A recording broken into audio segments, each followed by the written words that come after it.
नमस्कार, आप सभी का एक बार फिर से स्वागत है हमारे चैनल भक्ति ज्ञान में। आप सभी को सावन की हार्दिक शुभकामनाएं। सावन का महीना भगवान शिव की भक्ति का विशेष समय होता है। इस महीने में सोमवार को व्रत करने से भक्तों को भगवान शिव की विशेष कृपा प्राप्त होती है।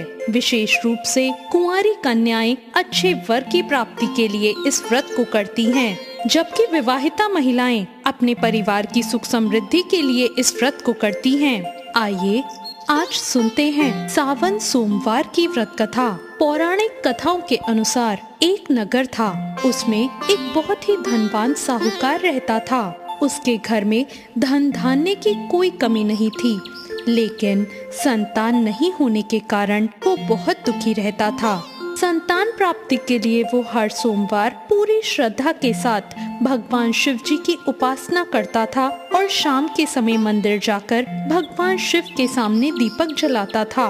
उसके भक्ति भाव को देखते हुए एक दिन माता पार्वती ने भगवान शिव से कहा, हे प्राणनाथ, यह आपका सच्चा भक्त है। इसने इतने वर्षों से आपकी पूजा अर्चना की है। आप इसे संतान प्राप्ति का वरदान क्यों नहीं दे रहे हो? माता पार्वती के प्रश्न को सुनकर भगवान शिव ने उन्हें कहा कि साहूकार के पिछले जन्म के कर्मों के कारण उसके भाग्य में संतान का सुख नहीं लिखा है। ये सुनकर माता पार्वती ने भगवान शिव से आग्रह किया कि वो साहूकार को संतान प्राप्ति का वर दे दें।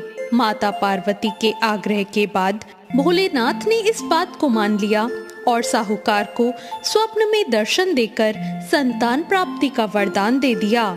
इसके साथ ही भगवान ने उसे ये भी बताया कि मैं जो पुत्र तुम्हें दे रहा हूँ वो अल्पायु होगा और वो केवल 16 वर्ष की आयु तक ही जीवित रहेगा। साहूकार जब सोकर उठा तो उसे सपने की बात याद आई।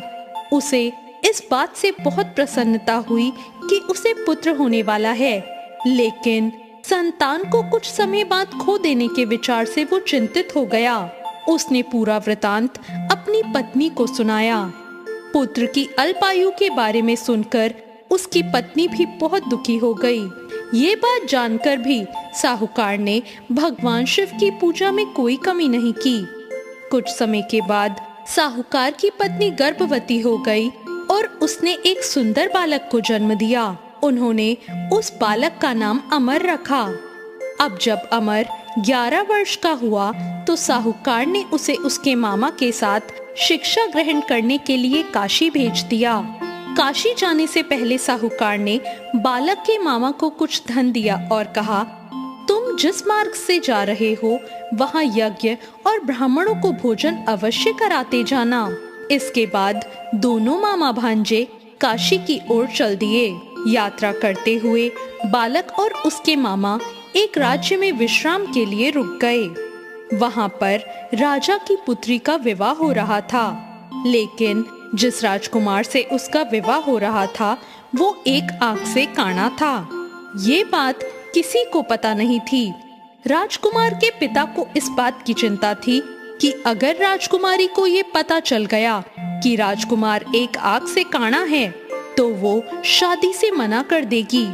इसलिए जब उसने साहूकार के पुत्र को देखा तो राजकुमार के पिता ने उससे आग्रह किया कि वो राजकुमार की जगह मंडप में बैठ जाए, और उसने साथ में ये भी कहा कि विवाह के बाद भी इस भेद को किसी को ना बताए।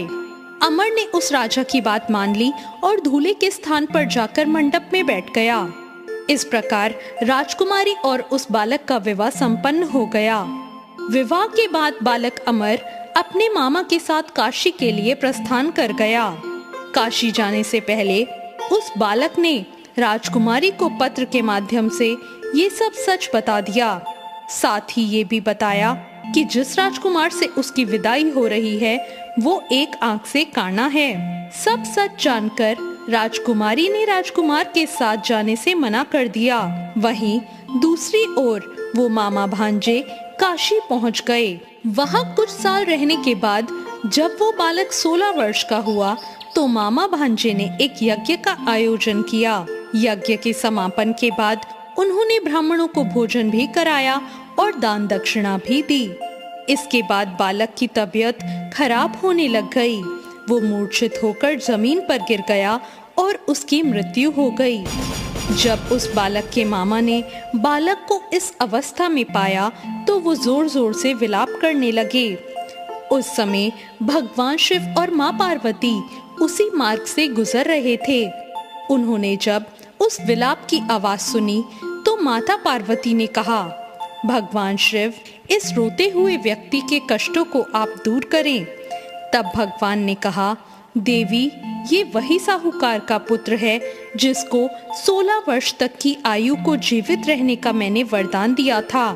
अब इसका समय पूरा हो गया है। तब माँ पार्वती ने कहा, हे प्राणनाथ, इस बालक का पिता पिछले 16 वर्षों से सोमवार का व्रत करते हुए आपके सामने दीपक जलाता है। कृपा करके आप इसके दुखों को दूर करें। माता पार्वती के वचन सुनकर भगवान शिव ने अमर को जीवन का वरदान दे दिया और इसके बाद वो बालक तुरंत जीवित हो उठा। ये देखकर उसके मामा को बहुत प्रसन्नता हुई। इसके बाद काशी से पढ़ाई पूरी करने के बाद वो दोनों वापस घर की ओर निकल पड़े। रास्ते में फिर से वही राजा का नगर पड़ा जहां अमर का विवाह उस राजकुमारी के साथ हुआ था। जब राजकुमारी ने अमर को देखा तो वो तुरंत ही उसे पहचान गई। राजा ने भी प्रसन्नता पूर्वक अपनी पुत्री को अमर के साथ विदा कर दिया।